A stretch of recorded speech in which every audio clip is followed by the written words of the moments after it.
Hello and welcome to the very first Comics Pals Book Club of 2023. I am your excellent host, Sean, joined by Tyler. Uh, I was gonna try and speak in Krakoan, but I realized I don't know what it sounds like. So I can't do On the it. fly, do it on the fly. Do it on the fly. No, I'm not a mutant. It's appropriation. I won't do it. Okay. All right. Well, you'll be Extreme Tyler. How about that? Extreme Tyler. Sure. Okay. All right. Sounds good. Sounds like I could be on that Disney Channel original movie Brink. And the I Merry Mutant himself, Marco. ecstatic to be here, Sean. Wonderful. There you go. That's a key into what we're here to read for our very first book club. We figured we'd kick it off with a bang.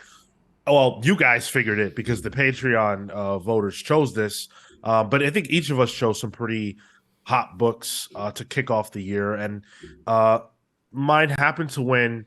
This is one of my favorite books of all time. Definitely in the top five conversation for the 2010s. This is House and Powers of X by Jonathan Hickman, Pepe Larraz, RB Silva. Tyler and I have the sweet hardcover editions. Marco's got the iPad edition. Look at this guy reading digital nerd. Point and laugh. Uh, so again, Jonathan Hickman. This is the beginning of the this is the beginning of the opus. This is what changed the game for the X-Men. The game began to be changed in July of 2019. That's when this whole run started, and then it ended in October of 2019 for House and Powers. 12 issues total of some of the most inventive, creative, and revolutionary stuff done with the X-Men. Certainly since Morrison. I don't think anybody really changed the game like Hickman did, other than the last person who did was, I would say, Morrison. And then before that, you got Claremont. I think that would be the trajectory. But Hickman's in that conversation. Bendis was close. Yeah, He was close. I want to talk about that. Oh, you don't like that run? Give me a moment. I want to Okay. dive Okay. into that. Yeah. So we're going to be talking about these 12 issues of House and Powers, and I want to say whether you have read everything that's come since, whether you are just reading House and Powers for the very first time, or you're somewhere in between, maybe you've not even read it at all. We have read all of this already. So this is going to be very much this is what we think of it now. This is what we thought of it at the time. And this is how things that we've read here changed with context in the intervening years. So keep that in mind as you listen. There will absolutely be spoilers for stuff that has since happened. Because we're going to need to talk about, like the Sinister Secrets, for example. Which ones make sense now that we've read everything that's come? Just different things like that. What's that, Tyler? I was gonna say we're gonna talk about Ten of Swords because that's the that's the closest to a Ten of Swords book club we'll get. Yeah, well, we might touch on all that stuff. We reviewed every issue of Avengers, or rather X-Men. We did the Avengers too, believe it or not, in book clubs. But we reviewed every issue of Hickman's X-Men. You can go and look at that stuff, whether it be the House and Powers individual reviews, if you want to hear what we thought back then, the reviews for the events, Inferno, all that jazz is on our channels. If you want more of the Comics Pals outside of that, you can catch us live every single Saturday for our main show at 10:15 a.m. Eastern. That's where we're talking about all the news in the comics industry and everything that has been unfolding. We talk about the films and stuff like that as well. Thursdays at 6 p.m. Eastern for Pals Polls. That's where we review comics each and every single week. Patreon.com/The Comics Pals to support the show. And you get access to some pretty cool content, including our Patreon exclusive show, Palling Around. And you get to vote for book clubs like this one. Every month, our patrons get to vote for what the next book club will be. So if you want to take part in that, patreon.com is the way to do it. Join our Discord server for continued conversations about all things comics, video games, a little bit of the wrestling, etc. Whatever your bag is. If you're cool, come hang out. And everything else at the Comics Pals, all socials, all that good stuff. TikTok, too. If you can follow us on TikTok, that'd be a great help. We're trying Yes. to build the on there as well. Absolutely. Build the TikTok regime for the Comics Pals. Oh, weirdos on there, but yes. Yeah, good weirdos. Well, you belong. So Tyler was trying to suck me into a conversation about Brian Michael Bendis' time on X-Men. I cannot talk about that time. I ain't trying to suck you anywhere, Sean.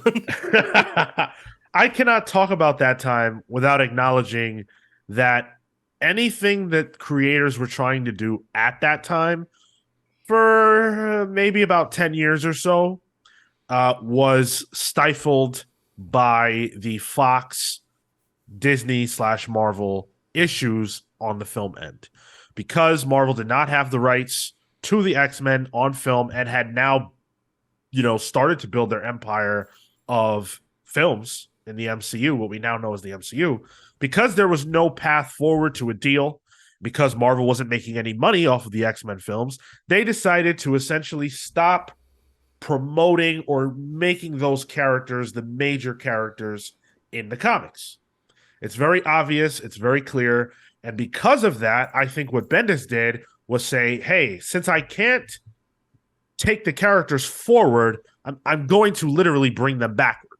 I'm going to take the old X-Men from when they were young and bring them into the modern age and just kind of see what happens. Was it interesting? Yes. But I also think it was around the time that I started to realize that Bendis' books weren't working for me the way they used to. And again, I don't think it was allowed to do anything terribly interesting. I like Jean. Jean was awesome. And we got her back, but that was it. That was the same time as Hickman's Avengers, right? Concurrently? Yep. And the very good and underpraised Inhumans run by Charles Soule. Very good. So I'm not saying that there weren't a lot of talented creators who worked on the X-Men between the years of 2009-ish to 2019. There were a lot. The stank of editorial mandates was stinky. You know what I mean? Like, you could see it. Yeah, absolutely. And lo and behold, of course, around the same time that Disney purchased the film and television rights, and rights in general from Fox, of course, then is when the X-Men were allowed to move forward. Marvel brought Jonathan Hickman back from an extended vacay, snatched him right away from DC's clutches just as he was about to start working for them. And they paid him a lot of money to reinvent the X-Men. And boy, did he do that in 2019's House and Powers of X. Again, this was 12 issues of some of the most interesting storytelling we've seen with the X-Men in a long time. It basically says everything that happened before this in the 2010s. Yeah, it happened, but forget about that. It's a bridge almost between Claremont and modern X-Men. You cannot have read, Morrison. You have to know Morrison. But past that, there's really nothing you need to know. You can go from Claremont to Morrison to this, and you're pretty much okay. I will say, just jump right into this, honestly. Yeah, you could probably just jump right into this. My only familiarity with X-Men prior to coming into this stuff was maybe a random Bun book here and just Claremont stuff, and even then up until maybe like the 200s, if that. Definitely before as the 90s were coming in for that stuff. So easy way to segue into this. Was this your first time reading X-Men week to week when this started? Yep. Yeah. Okay. So let's sort of start, I guess, from where the book starts. Because this book is about the X-Men in a macro way, for sure, and it's about the mutants. But it really puts the focus. There are some pretty clear players here. And that's been a criticism of Hickman's run, that there were characters who were far more relevant than others, characters who got a lot more screen time than others. That's a heavy criticism that Hickman has received. I think it was a strength at times, and probably never more clearly than House and Powers, because House and Powers really focuses on Professor Xavier, Magneto, Moira, that triumvirate. They're front and center. Mm-hmm. This is a book about them and what they are trying to do to save. But it's also a book that takes a character who was completely wayward, like Destiny, and makes her relevant. Mystique, another character who was middling, not always, of course, but certainly prior to this, and elevates her. This book elevated a lot of characters as well. So I want to start with Professor Xavier and the way that he's portrayed in this. Marco, you were on the show at the time. You'll recall this first issue. One of the biggest questions we were asking ourselves was, are the X-Men bad? Is Professor X bad? He's always wearing his mask. He looks kind of devious. What's going on? And in rereading this, I still get that sense. I have like a confusion about his morals, and I don't think it's necessarily a bad thing. Where before what might have been seen as devious, I remember correctly, I was always on board. Like, this radicalization was something that I thought was absolutely incredible. It engrossed me, and to see a speck of not doubt, but just like a new idea be introduced to Xavier in particular, who was so firm on his belief, that to me, even though it was suspicious, I was absolutely about. So I still don't think he's bad in this. Quote unquote bad. He's not the bad guy here. For me, it's hard to separate it from what I already know. You know what I mean? Like, because there's a lot of like mystery surrounding this book as you're reading it. You're like, all right, what's going to happen next? But I already know everything that happens, so it's a little hard for me to separate that. So like, the idea of is he a bad guy doesn't really exist to me. I remember it being a thing. It was more like who's under the mask, really, because that's what was shady about it. Yeah. Which it's not like we never got a resolution to that. It was just like, no, it's him. Don't worry, it's fine. Yeah. But I think his characterization in this, the part that really gets me, isn't necessarily him, but him and Magneto as a pairing. I think Charles Xavier's entire character is kind of really dependent on him being a foil to Magneto in terms of idealism and what he strives for mutantdom. And the fact that they were finally on the same page in this was like that one scene where he shows Magneto. He's like, hey, this is what I know. And they're like, all right, we're on the same page. That was like mind-boggling to me. I'm like, oh, this is something that I thought would never really happen. Mm-hmm. Yeah, they were always friends in a way, like friendly enemies. But once they're on the same page, it's like, oh no, these guys aren't going to be able to be stopped. And that's what I liked about it. And I liked how it's much more active, Xavier, too. Right. In terms of driving the plot forward, it's like Xavier always feels like the chess player, really, rather than a chess piece. Okay. And here I got to see him actually make moves, So yeah, I liked it. Yeah, I think Xavier as a character absolutely took a backseat in the sort of 10 lost years of X-Men stories. When he was killed by Cyclops, that sort of like, it was like, okay, clearly they don't even know what to do with this character anymore. And I think taking Xavier sort of back to his roots, but also taking him to a place where it's like, we're accepting everything that Xavier is. The parts of him that people love and adore, but also the parts of him that people don't. It's all here. Like the mystery of whether he's even who's under the mask, whether he's a good person or not, all that stuff only functions because people like us living people now see Charles Xavier differently than we did in earlier years, in part because of Patrick Stewart's performance and because of the X-Men animated series. And in comics, Xavier kind of is devious. He kind of is willing to do whatever it takes. And that's not something that mass media has ever shown us. But people know that more now because of the internet. So Hickman intelligently leaned into that and said, hey, if you know that Charles Xavier is like this, then cool. If you don't, then this mystery is going to play even better for you because you're confused by this. And if you look at the first few pages of the book, he's kind of creepy. The way that he's like welcoming back what we now know are these mutants that are being resurrected from those sacks. He's very creepy on that page. The way that his helmet's always on is certainly odd. And also the depiction of the other X-Men. This classic page that I always think about when I think about House and Powers, where it shows some of the X-Men, it's a whole sequence.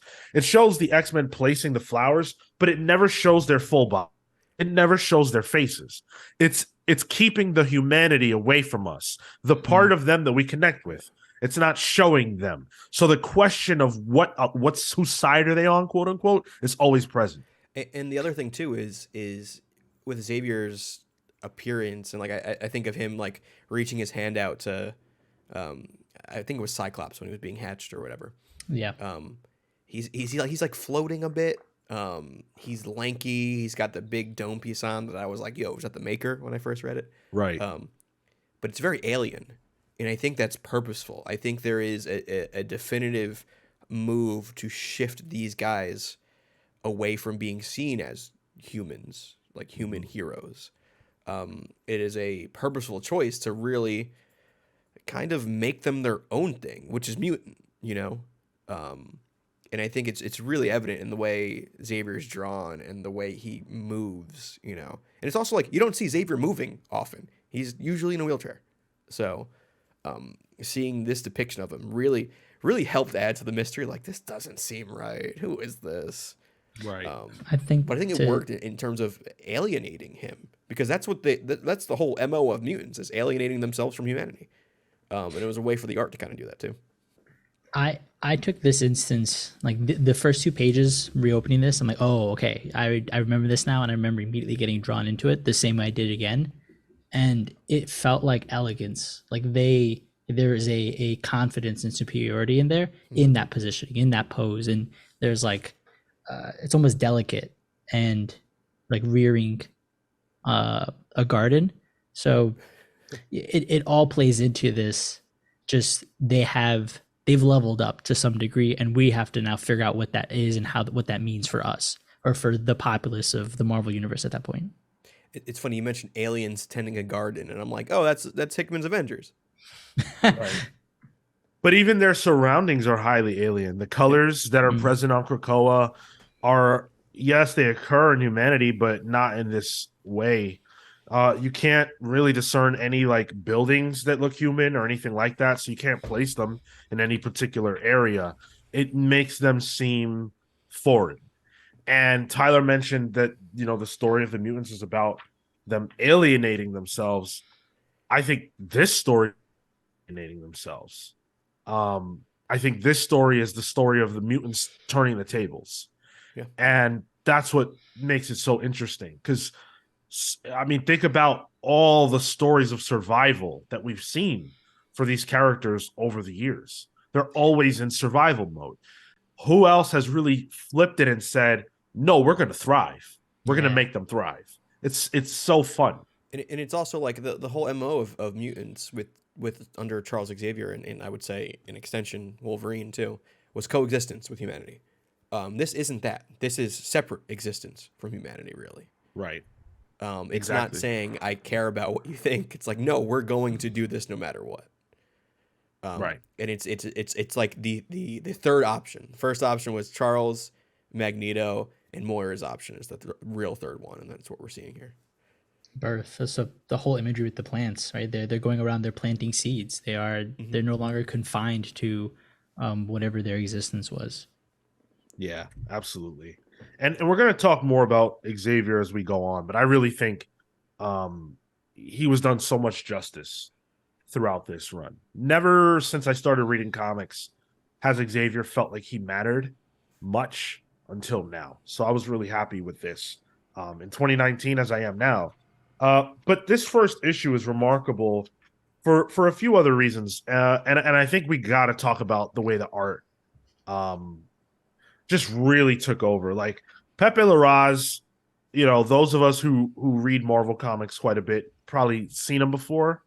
But boy, was this a star-making effort on his part, and Marta Gracia. Marta Gracia, like, I feel like he made himself within comics a household name. They both did with this run.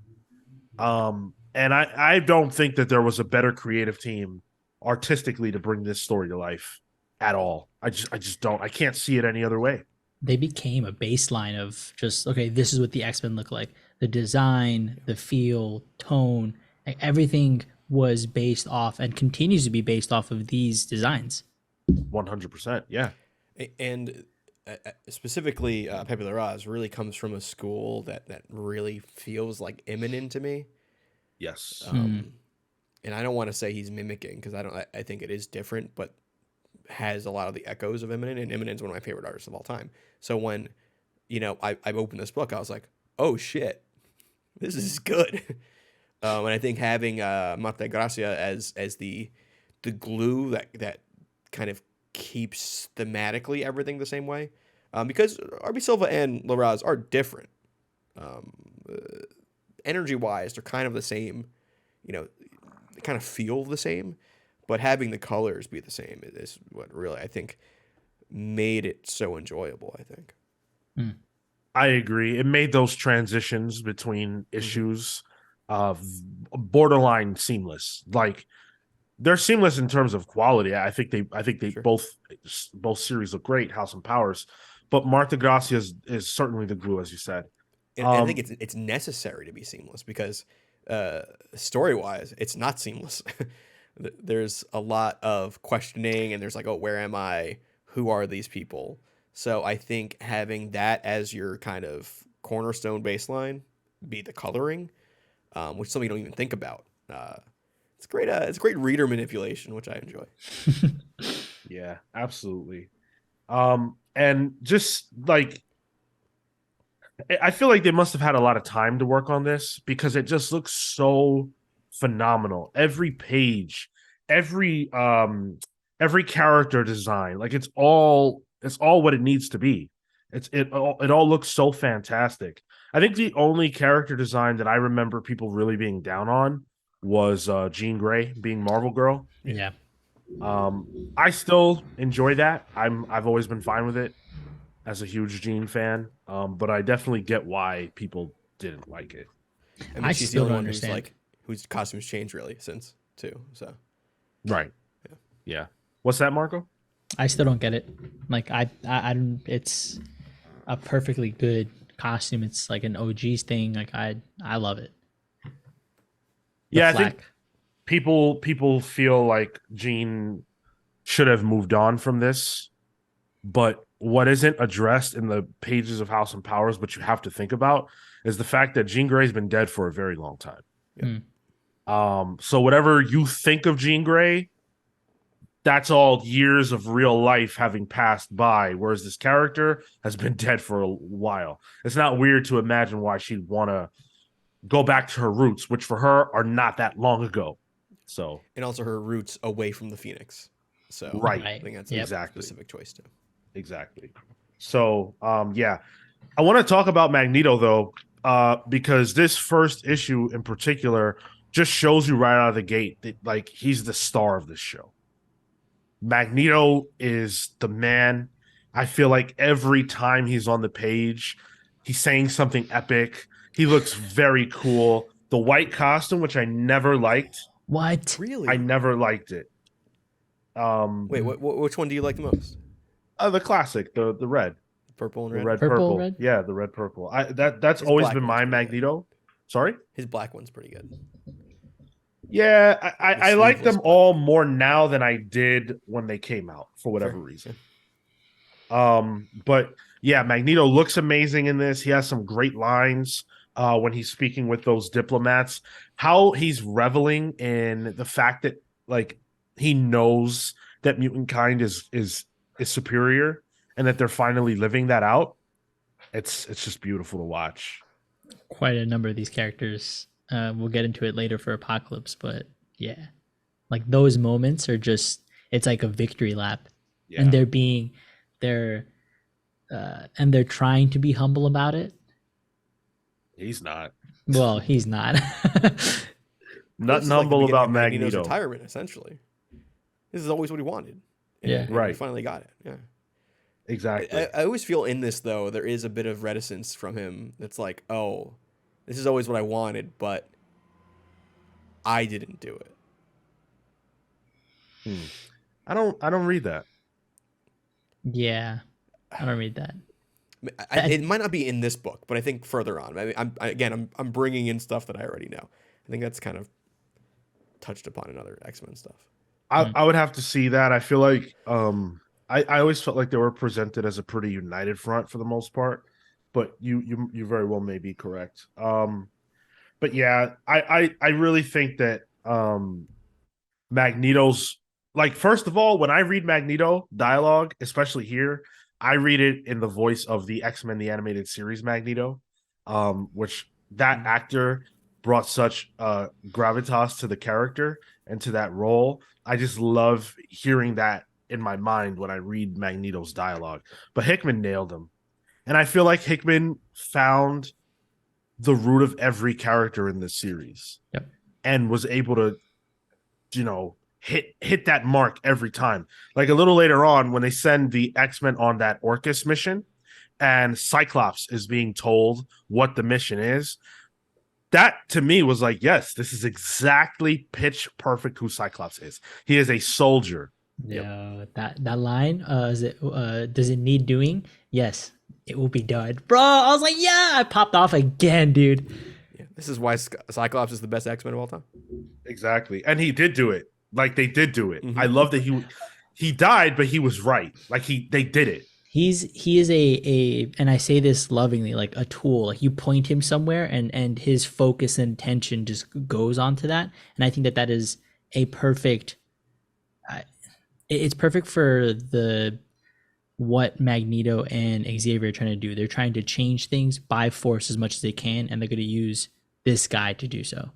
Well, and speaking of Cyclops, like he was off the board too. Like Yeah. he had died in Humans versus X-Men, off screen. He was back though. He was at back the end literally of for like 2 issues. Rosenberg's run. He Yeah. was back, for a little Yeah, bit. he was back, but it was very barely.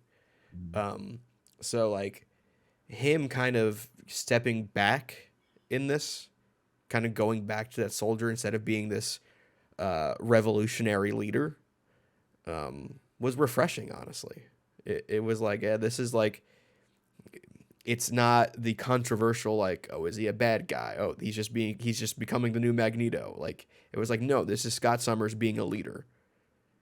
And yes, it's not a leader of mutant kind, but it's a leader of this mission, and this is where he excels at. He's the strategizer. Strategery is his big thing. I loved it. I loved seeing him come back. Yeah.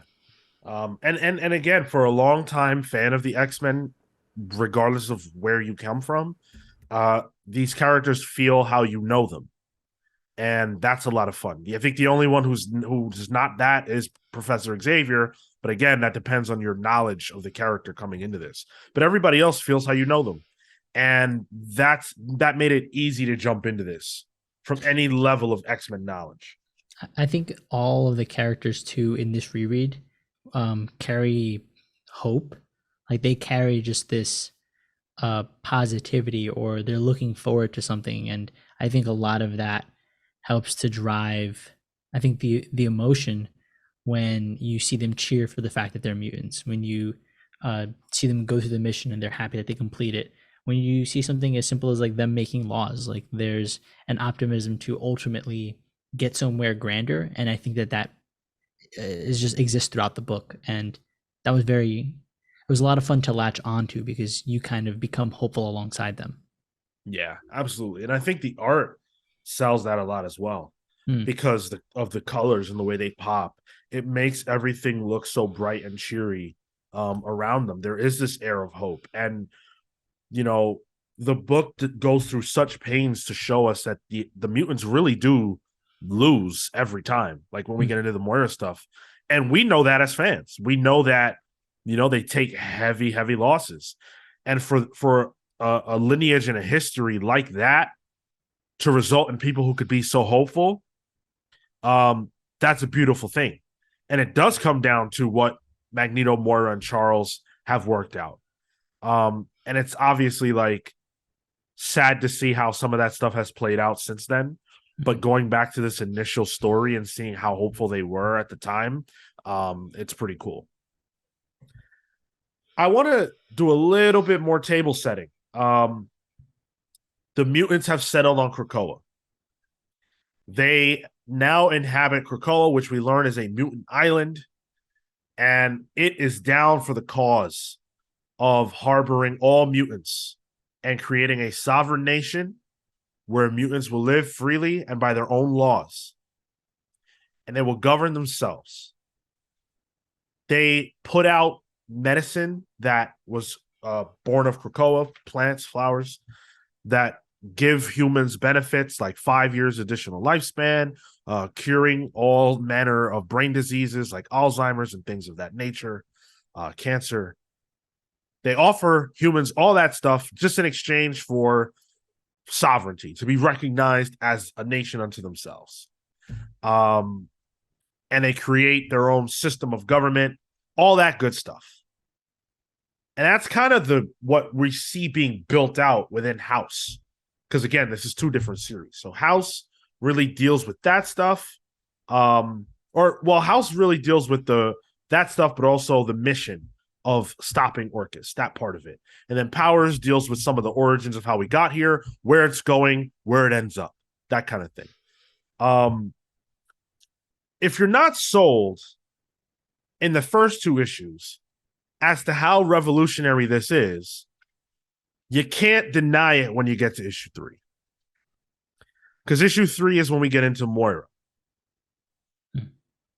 who is my favorite character out of all this. Most people think of Moira as just, Xavier's who's a scientist. This book takes her and puts the table on who she is.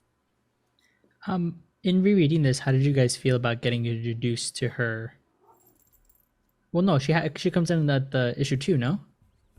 Yeah, but I'm saying like this shows you all the stuff that Like the actual details of her Yeah. lives and everything. Yeah. I for whatever reason I could have sworn it happened earlier, and I liked where it came in because it set up my expectations. It grounded me in this world. Then it's like, okay, cool, and now context, and I'm going to show you that context. So it worked well from that pacing perspective. But I thought we had this information from the get-go. I did not recall.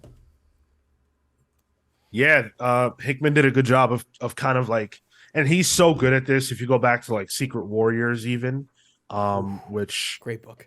I love that book so I have much. This on my shelf. I still gotta purchase that. But it's these wheels within wheels. It's showing you something, but not telling you exactly what it means, and then letting you live in that for a little bit, that lack of knowledge, and then giving you the reveal, but more questions alongside it. He's a master at that. It's also a big retcon, like yeah. normally retcons are frowned upon, by comic folk. How dare you an established character like Moira McTaggart, Banshee's mom? Is she Banshee's mom? No. She's No, they got together, I believe. Didn't they get married? Well, definitely not his mom then. But I know she Yeah. had some stuff with Banshee going on. But like a bit of that, and like she's a well-known character. She was in the animated series, but she was always human, and so like making her a mutant this entire time is wild. And then once you get like that, like, oh, that's what they're doing. Okay, oh, this is I think it's been summarized as reality manipulation. I think that's how you can easily describe it. But like it's Omega level power, and so it's not only she's suddenly a mutant, she's an Omega level mutant that has been changing the course of and the entirety of the Marvel universe without us knowing. So it's a huge deal. We should say her powers are that when she dies, that timeline essentially ends with her life, and then she is born again by the same people in the same way. All that jazz is the same, only she now is aware of the life she lived before. Mm-hmm. This is where it gets a little wibbly wobbly, timey wimey. I never read it as it ending the timeline. I assume the timeline still goes on, but it's a separate timeline, and we just start over our current timeline. You know what I mean? Like, again, what does it really matter? You know, but okay, yeah. I mean, maybe the timeline goes on. The I feel like we'll find timeline that that out we soon. Sorry.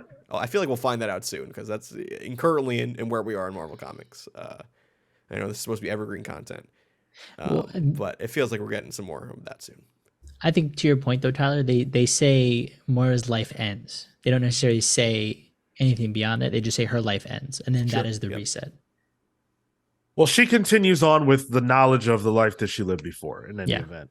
And that knowledge leads to her learning that she is a mutant, of course. But it also leads to many revelations about, I mean, she runs the gamut.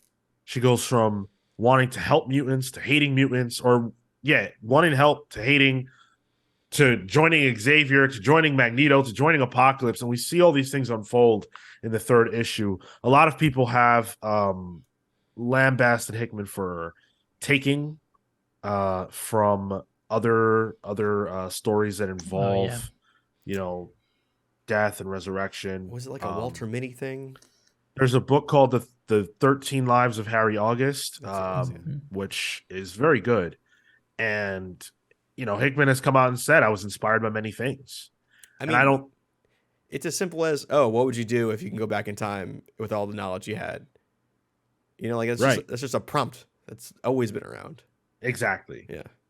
And it's used to great effect. It really, really, really is. I can't stress enough how compelling all this was when we didn't know anything but what was in these pages. And seeing the infographics, which I want to talk a little bit more about in a moment, but seeing the infographics showing you her different lives. And then when Life 6 was missing, we were losing our minds. Like, what happened in Life 6? And how exciting that was at the time. I'll show it for those of you who haven't read this yet. Shout out Tom Mueller on that one. Tom Mueller just did a tremendous job, changed the game, and these timelines have maintained as a main. Not these timelines, but these infographics have been a staple of since, and sometimes unnecessarily so. Specifically, the data pages. Like Hickman works with those data pages that are designed. I don't think every writer works with that, and that's one of the things I wish wasn't introduced as like a staple of X-Men going forward. Like if it had just remained in this, I would have been fine with it. But my favorite exchange in this whole series comes in this third issue. It's when Destiny and the Brotherhood have come for Moira because she creates the cure for mutants. This conversation for me was just so impactful, and the way that they go back to it in Inferno down the line, and they recontextualize it, all fantastic. Moira is in a position where she feels like mutantdom and she wants to cure it. Destiny can see the future and she knows what Moira's agenda is, and she knows that she'll just keep coming back. And so they leave her a threat. They tell her, if you do this, we'll continue to find you, and maybe we'll kill you as a baby. And if we do that, you'll never come back. And so make better choices in your future life. And then they have Pyro burn her alive. Yeah, so she can never forget. So she can remember.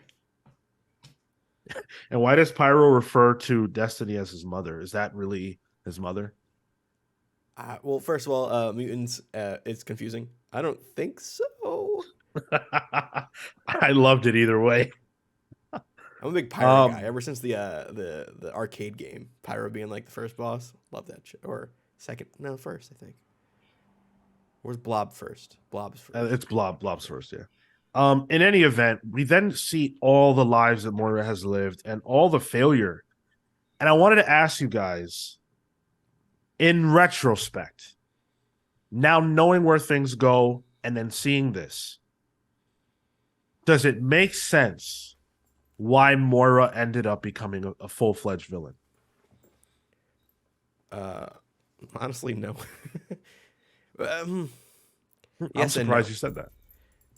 No. Yes, in that, yeah, I can see her, eventually becoming anti-mutant, because a power like this can definitely drive you crazy and maybe self-hating.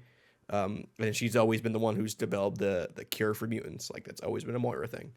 But no, in terms of like, oh, I didn't expect her to be a mustache twirly villain. You know what I mean? Like, I think the Well, yeah, characterization is a little off, but I think the trajectory makes sense. I don't, because we've had these characters change. Like this is supposed to be, and they mention it time in and again throughout this series, that this information is like life changing. It is altering, and in my mind, these characters are altered. They shouldn't be acting like this anymore, and her even less so, because she's learned the lesson of what that comes down to. Right now that we know that Destiny's technically back, whatever her efforts are, it doesn't matter. So she should be smarter than this. So this makes even less sense looking back. Her turn. I think that she changed because she learned something new. I think what she learned new that she hadn't learned in her prior lives is that mutants are involved. Mutants are culpable. The leaders of mutant kind are culpable in their fate. I think that's the conclusion that she comes to. If you read the redacted pages towards the end of the series, where she talks about the hubris of Magneto and Professor Xavier, she no longer loves Professor X because she sees him fully now. I think when you read that with the context of where things go, to me it's pretty clear why she turns heel. I think that she feels like they didn't listen to her. They made critical mistakes based on their arrogance, and that they sealed their own fate. Hmm. I think that if you could only see what happened in Inferno and everything that comes after that we don't know about, right? So you don't know about how goofy she kind of gets. I think it's a clear story arc. It's a clear character arc. Agreed, yeah.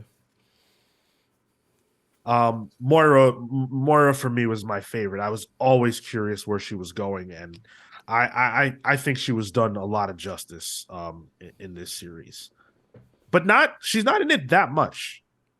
Yeah. She's a bit of a almost like a reverse Deus Ex Machina. Like I feel like Deus Ex Machina is like a way of ending the story. Like Yeah. But she's really what drives the plot forward, and everyone else kind of does their thing. She's a MacGuffin, I guess. And MacGuffin's more of an object, I think. Yeah, she was fantastic. I want to now shift gears a little bit and talk about the powers of 10 aspect, and notice powers of 10 because each segment of this book takes place in a power of 10. So the years like the 10, the origin years, the ones, the tens, the hundreds, the thousands, or however deep it goes.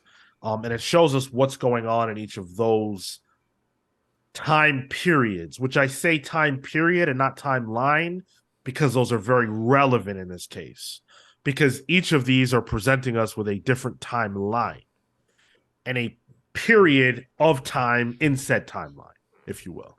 Yes. So reading the Powers of 10 stuff was a little weird for me. I love it. It's so Hickman, It's a very Hickman thing. But it is different from the House of X stuff. And I feel like because it's kind of laying out these potential futures and the natural trajectory of what a Krakoan state can lead to, lead to human, escalation, and then what happens because of that, and then eventually turns into like this what is Warlock? The alien thing, Oh yeah, the phalanx. yeah, it gets into like the phalanx and stuff like that. It's weird because we don't like how far are we into it? 2 years since? Have we really touched any of this outside of the X lives and X deaths of Wolverine? And even then, it was light, So I think I I think that this part of the story is probably the weakest part. It, yeah. But if you to me, if you look at it as something that you're looking for something out of outside of this story, it's the weakest part. Yep. When you understand that it only is meant to be relevant here, I think then it's stronger. It's supplemental, is right. It is. Yeah. Exactly. So the way Life 6 ends, right, for Moira, that's the end of the story. It doesn't even matter what happens after that. It only matters that we saw what we needed to see. That right there, you're asking about the phalanx and like how that all plays out. Like, she wins. Mutant kind wins because she's able to get out of becoming one with the phalanx and have that knowledge. Right. Whereas the phalanx didn't continue with that knowledge. And then in Life 9, her death is relevant and helpful because she moves on into Life 10 with the knowledge of when Nimrod is activated. So that's the only real relevance. And obviously showing us a dark Terminator-like future. But if you watch Terminator 2 thinking, oh, this sucks, one's not showing us that future, you didn't watch it in good faith. You know what I'm saying? Like, it's relevant to this story. It's good looking too. It is. And it's like good, chewy sci-fi goodness too. Yeah. Although the chimeras, I do want to see that. You know what I mean? Like, well, at the time, my big theory was that we absolutely would see at least Rasputin in the future. Because it was weird that they were given so much to just go away and never see them again. They were all over cool. press for it. Right. It was like, hey, here's this Magic Colossus hybrid sort of thing. In rereading it to that like dense sci-fi comment made, I thought that this was it wasn't a slog to get through, but it was much denser than I remember. And with all the knowledge that I have now, rereading it wasn't as enjoyable. Like I was brought back to moments where I'm like, oh, I remember this reveal was absolutely amazing and I wanted to learn more, and I was devouring these intermediary pages.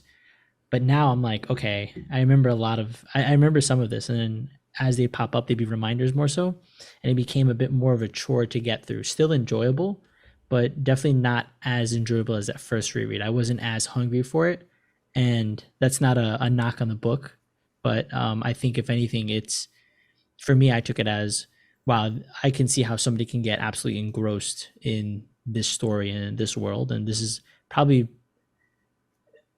new reader friendly for somebody who's ready to not have their hands held, if that makes sense.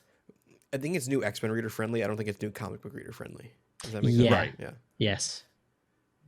I would say I mean, look, Hickman had a gargantuan task from a storytelling standpoint because there's a lot of information that's necessary. Yeah. I don't think we would have bought this if they never explained how. And a lot of this book is dedicated to explaining how. That obviously works less effectively in a reread. Mm-hmm. But for me, what I took, because this is like the 5th or 6th time I've read this. Oh, damn. Yeah. What I consistently take away is the master work that is being done on the part of the behind the scenes. Like, I'm still amazed at how much Hickman was able to give us information without making the books feel like they're bogged down in that. A lot of it is done, again, through characters that we love and care about. This would be a lot harder to accomplish if this wasn't the X-Men and was some new invention. if these were new characters that we had no emotions attached to. Would you really sit through Powers if it didn't show like Wolverine and have all that stuff attached to it? I think it'd be a lot harder of a sell. But we need to know how Krakoa came to be. Like all that stuff feels so important to me. Let's talk a little bit more about I wanted to talk a little bit about the infographics and the data pages because they do get annoying down the road. But I think that they were a tremendously effective tool at disseminating information that you couldn't get to us any other way. Yeah. I think the database aspect of it made it also feel much more immersive as a sci-fi book. Like as I was reading, I'm like, oh yeah, the context that this should be read in is this is sci-fi and we're using X-Men characters that you have familiarity with. And that makes this a much stronger product for that. And as I was reading those pages, I'm like, yes, I remember being hungry for this categorization, like trying to understand how these pieces work together, what defines what, because Hickman leaves us in this just fog of figure it out. And it's only through these strands of information that you get to elevate the story for yourself. Like you need this information for you to proceed down the next few pages of art, and in some cases. And I think that makes it that effective of a tool because it's intertwined in a necessary way, but the atmosphere of the book makes it so that those pieces are interesting. Yeah, I agree 100%. Let's talk about the opposition. So we talked about the good guys. We talked about all that. Let's talk about Nimrod. Let's talk about Omega Sentinel and Orcus. I thought we were talking about the bad guys. What do you mean? Those are the good guys trying to stop everything from happening, bro. I don't know. The mutant menace. How much did we talk about that on the main show? Or on the the reviews? Because I always said, yeah, I'm down with the mutant cause and all that, but I'm not necessarily seeing what the humans are doing as like. Okay. Careful, because Sentinels exist. Yes, absolutely. Yeah. I think what the humans are doing is a natural response to a fear of extermination. Sure.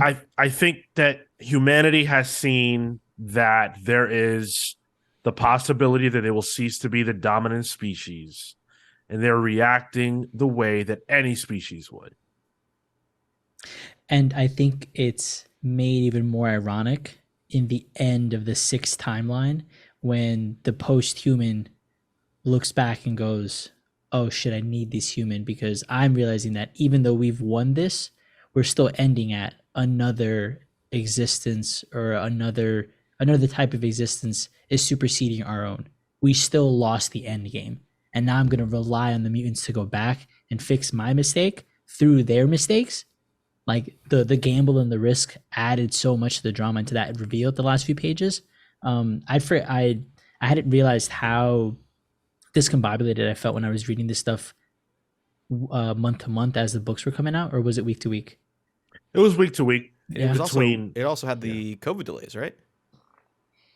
I don't remember if it was 2019 and 2020, right? This was fully 2019 because it unfolded during the summer and into October of 2019. I'm pretty sure. Yeah. July to October 2019. Okay. Oh, because it was weekly. Yeah, yes. Yeah. Gotcha. Okay. In my head, I'm like, it's monthly. It doesn't check out. But yeah, okay, that makes sense. In reading this collected, that phalanx part of the story makes so much more sense now because you actually get to see the larger picture unfold in succession much quicker. And I thought it made for a much better read in trade format because you didn't have the delay. You retain all that information because so much is just information overloaded sometimes. And I think that part of the story worked so much better for me. And it added, not context, but I think it added emotional depth to the lengths to which the mutants would go to which the humans would go to, and ultimately adds context into like why they're so willing to destroy the mutants. So I swear that tied into something you said, John, and I rambled for a second. I was discussing how I felt that the humans were having a natural response Yeah. Okay. to Yeah. And so yeah, it's just ironic that ultimately they end up losing it to their own devices anyway. right.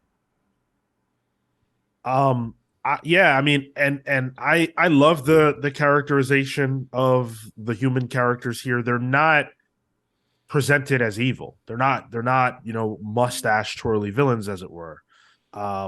You disagree with that? I don't think that the human characters here are presented that way. I Fair. think you could In my head, I'm thinking Orcus as human, even though Nimrod isn't human.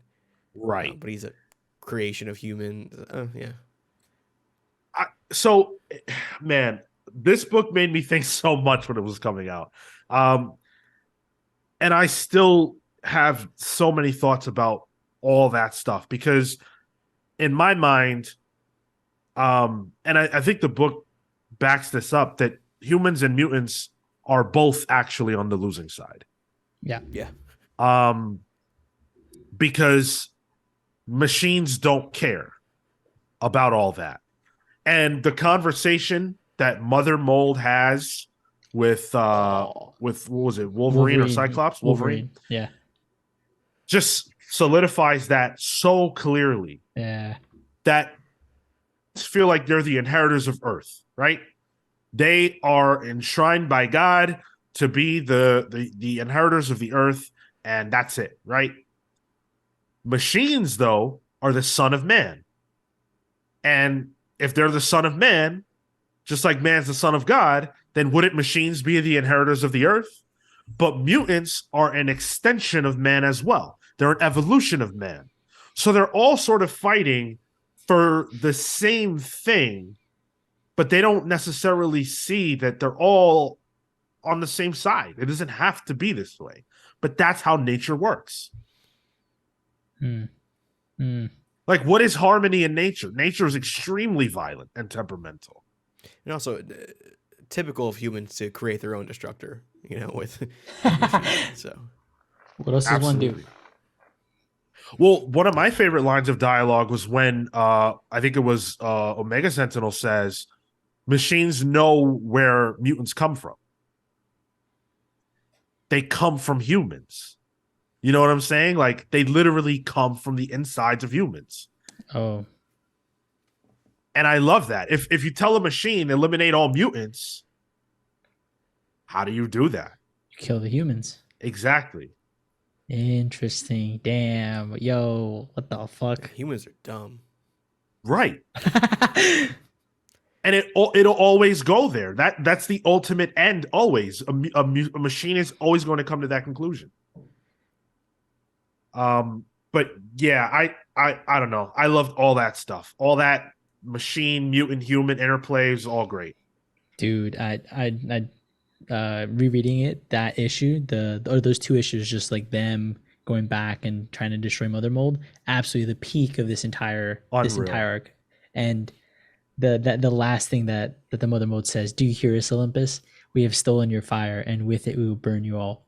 Like, there are just so many dramatic moments that end that are like the striking, like that, the apocalypse arriving and coming with no ill will. He is there, and he has said, "I am so proud of you. You have achieved the things." Like, they're just continuous back-to-back moments where you are floored by the scenario. That page where Apocalypse comes back, but like all the villains come back too. And it's like Gorgon. It's who else was on there? Random was on there for some reason. Yeah. Marrow. Yep.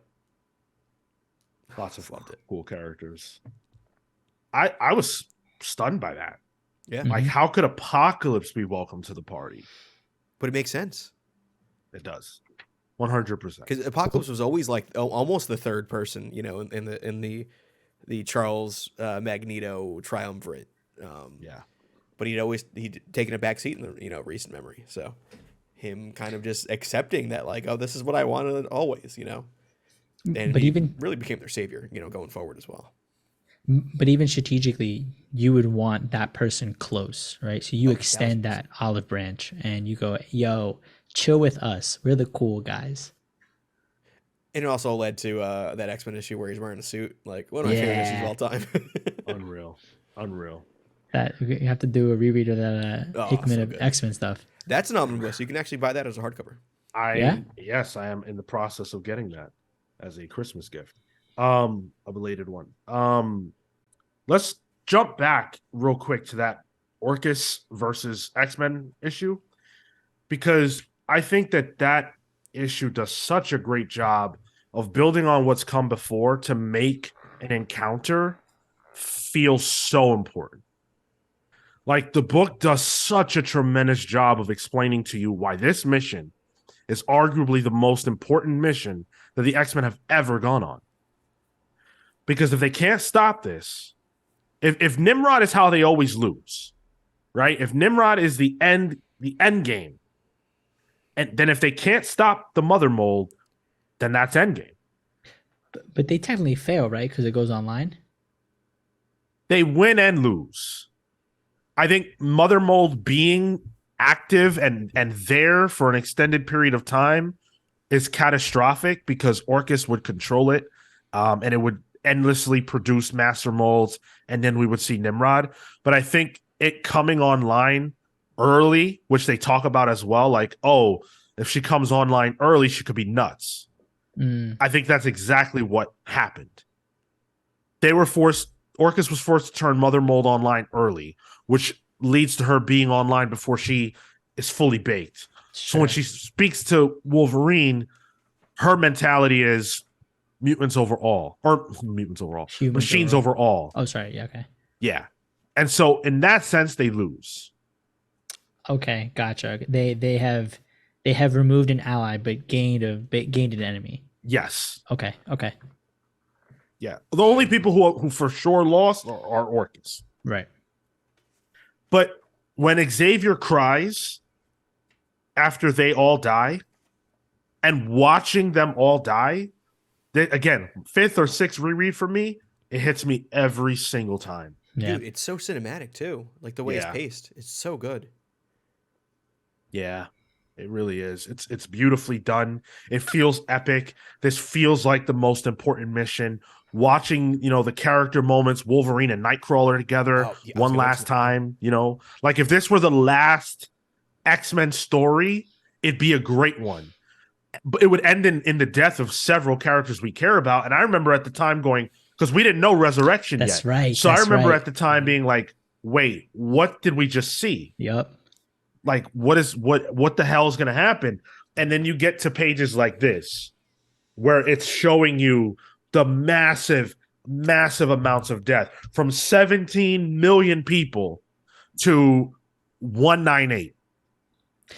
I also liked where that was placed, because that was directly after this mission. Yes. And in part, it felt also like justification for some violence for Force on the mutants' part, like justified aggression, because then the NX of the opening of the issue, or the next few sequences, are all just the deaths that have happened, what has come before, like why they are so bereft and why they are so hurt, to help you go, oh, I understand what the consequences were if they didn't do this.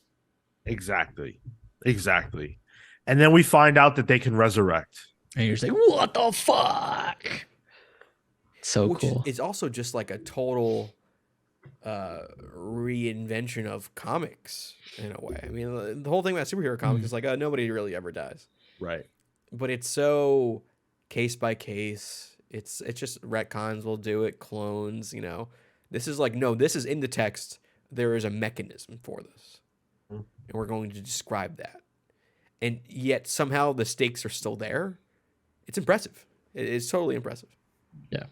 I think doing it in reverse, showing us the deaths first and then revealing that they can be brought back to life, was extremely smart, because it kept that fear for their lives present. And with the X-Men, you really never know. Like, most of the time in stories, you say, the heroes will win. With the X-Men, you really don't know, because they kill them off all the time. Especially for people who've been reading the most recent years of the X-Men, we know that literally no one was safe. Mm-hmm. Everybody died at some point. So seeing these principal characters, Wolverine, Nightcrawler, Cyclops, Jean, just be dead like that. What does this guy have planned? He plans to bring them back. How to He feel? plans to bring them back and show us how in the next issue. Tell us. How to feel seeing Jean die again? Hard. Yeah, like every time. Yeah, I mean, this is the last time that seeing a mutant die, I think, probably impacted me. I can't recall any other mutant deaths where I was like, oh my God, that's so horrible. Magneto more recently. Apocalypse? He's not dead. He's just in a different realm. Yeah.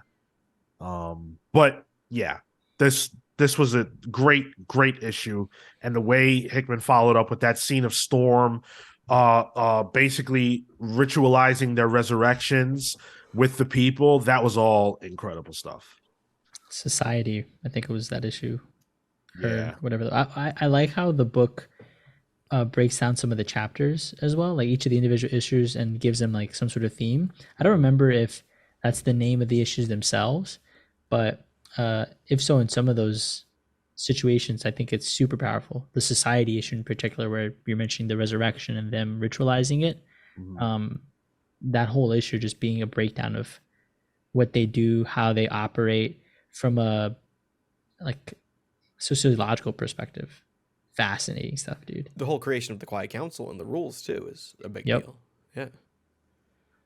Like Hickman made us care about. It's such like, how do I describe it? It's such a human and kind of boring thing, you know? Like, oh, let's come up with a set of rules. But it just worked in this. It was like, no, I'm very interested in this. Well, adding Sabretooth to that mix to show us the immediate consequence and how harsh it was that they just put him in a Krakoan hole indefinitely. And that's we don't in this series know what that looks like, but we later do learn.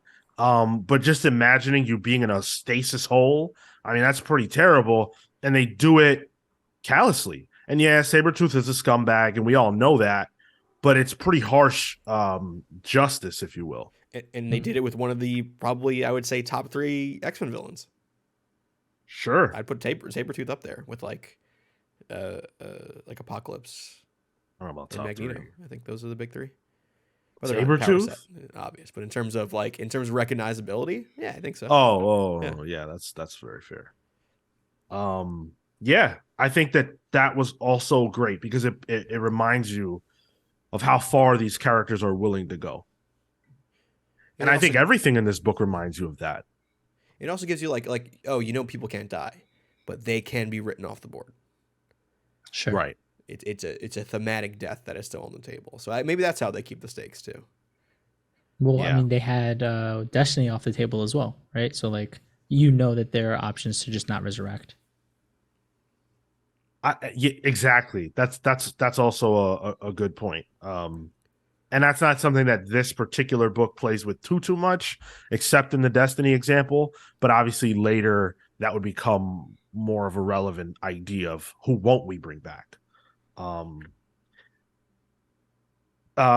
then we see the mutants celebrate, and we see them so pleased with themselves that they've succeeded, or pleasing themselves, you just say? Pleased with themselves. Oh, sorry. Although sorry. I'm sure there was some self-pleasure and pleasure of others that went on this night, especially in that Wolverine Cyclops Jean. You know, yo, rereading this, I didn't feel the vibe. I always felt like that was overblown. No. You could find the page, but the sequence of it didn't give me the same thing. I think we were hyping it up at the time, and I definitely fell into the hype, but rereading this, some of the faces and some of the looks, it doesn't have the same meaning. We don't get it till X-Men. That's the thing. It's not until we get the actual. Because I remember the over the shoulder thing, and everyone just being like, "Gold, that's it." Even one of the Sinister Secrets tells you that Jean and Wolverine are having sex, or they're having a relationship, or whatever you want to call it, but that Cyclops and someone else, obviously Emma, are as well, and everybody's cool with that. Oh, that's right. I never got Cyclops and Emma being together again in this. Oh, the book they don't explicitly show you, but one of the sinister secrets spells it out. Huh. Well, I never really Um, delve into that in the further issues. Yeah, it's number 5. He's the best there is at what he does. She's married with a kid. The husband knows exactly what's going on, but who is he to point the finger? He's up to as much the same and more. Maybe this is just a new normal on the mutant island. yeah. So obviously, Jean has a kid. Name is Cable. Uh, she's messing around with Wolverine. Also, Hey the yo, themes of mutant and technology and machines being combined, like Cable would have been right for potential in this, but it's Cable. Yeah, yeah, and I think we could probably spend time talking about some of that type of stuff too. I want to. Like Some of who's the stuff missing? that sorry, Like who's missing from the story? I guess.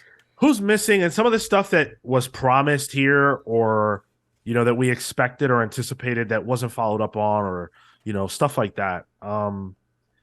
I think there are some things in this book that are promised that still haven't quite come into play.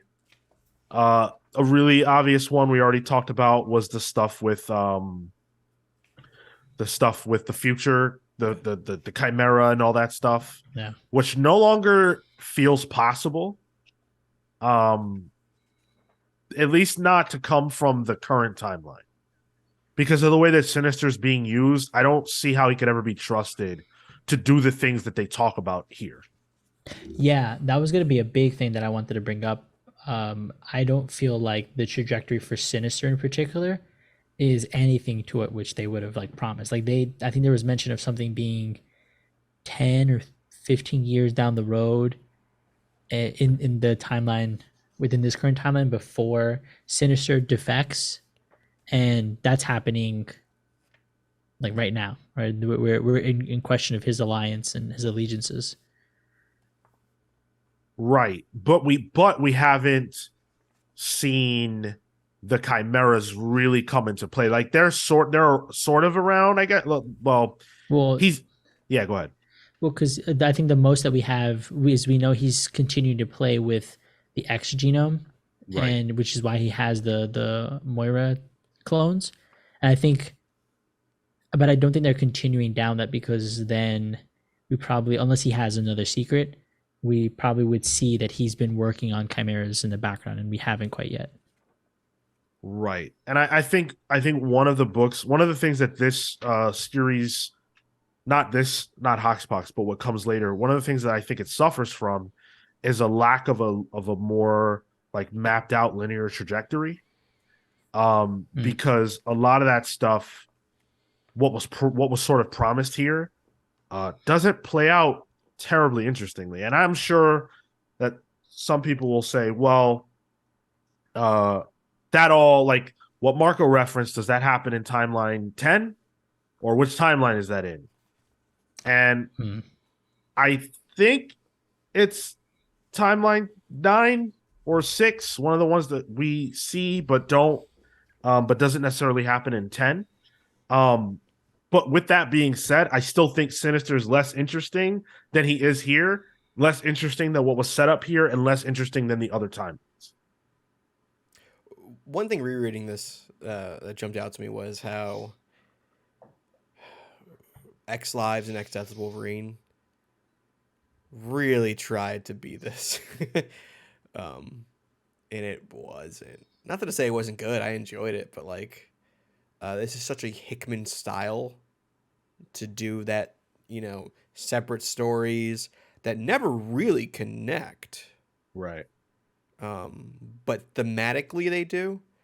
I was like, oh man, that was X Lives and X Death was just bootleg Hoxbox. Yeah, and I think it was probably deliberate to some degree that they Oh, were aping 100%, this, yeah. and but you just can't. This is a different level. The Hickman level is not. It's not for the mortals. It's all respect to everybody, but this is storytelling that. I mean, and think about the meticulous planning. This isn't month to month comics. You Yep. know what I'm saying? This is a long time in the works. And when you think about what Hickman did not get to do, and the Bibles that he probably of story beats and moments and ideas that never played out. That's a long time coming.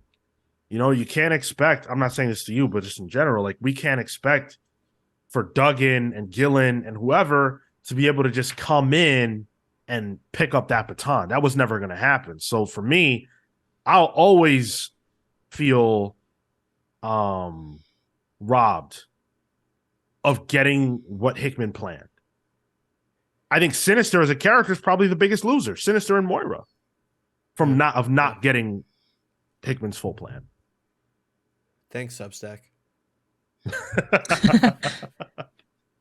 Well, I blame the ex creative team for not wanting to move the story forward.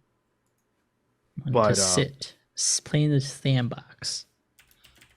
So yeah, but I guess closing out thoughts on this. Phenomenal.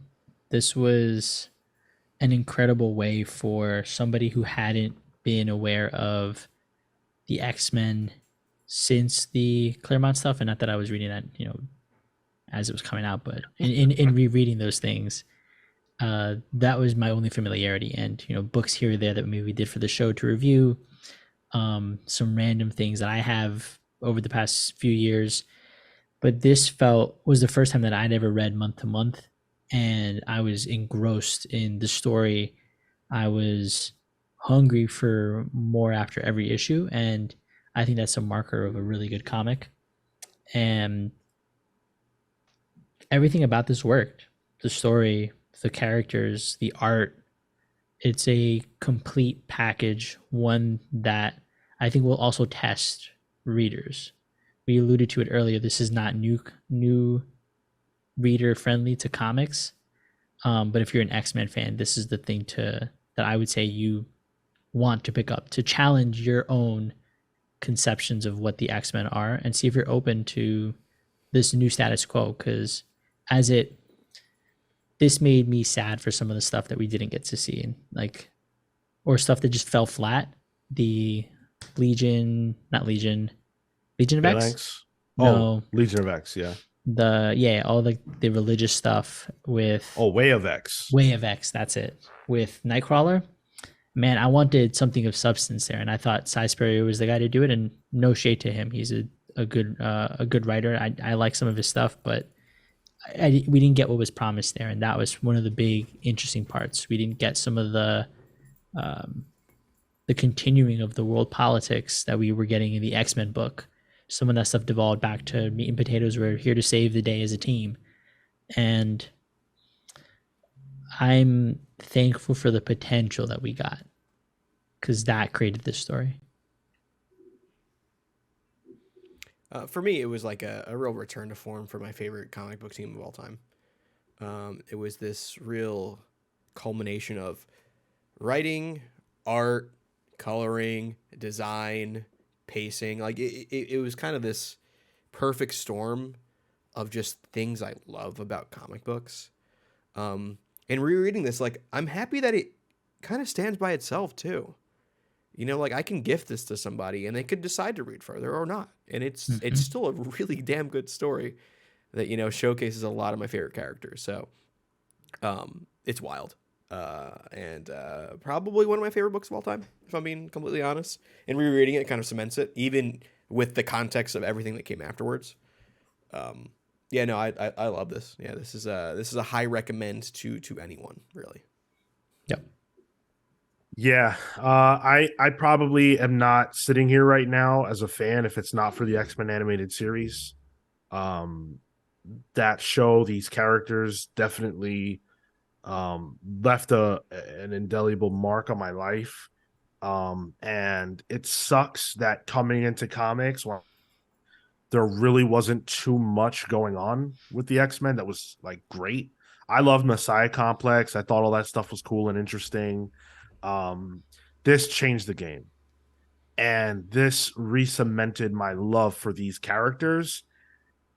And also gave me some new characters to love and care about.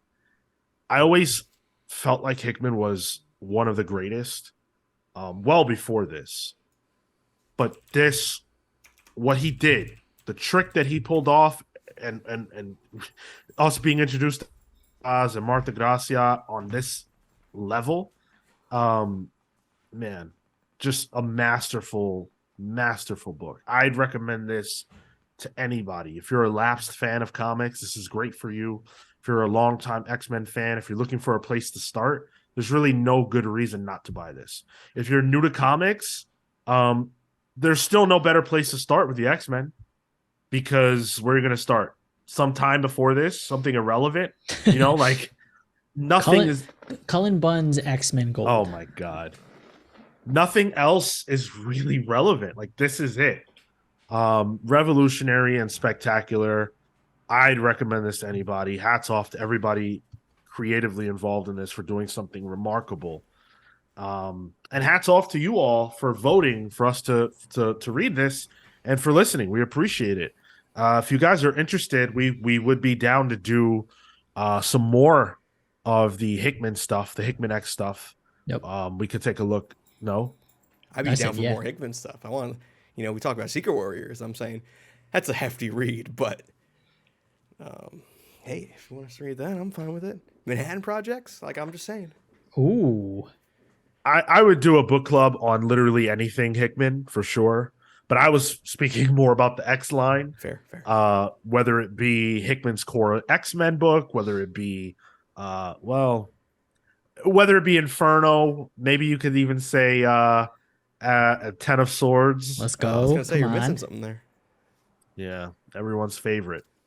Let us know if you're into that. If you would like us to continue down this path, we would love to hear from you. What do you think about House and Powers of X? Whether it be in retrospect, if you've read it before, or if you're new to the book.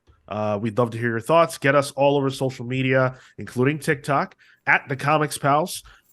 You can write to us if you'd like at thecomicspals@gmail.com or contact at The Comics Pals.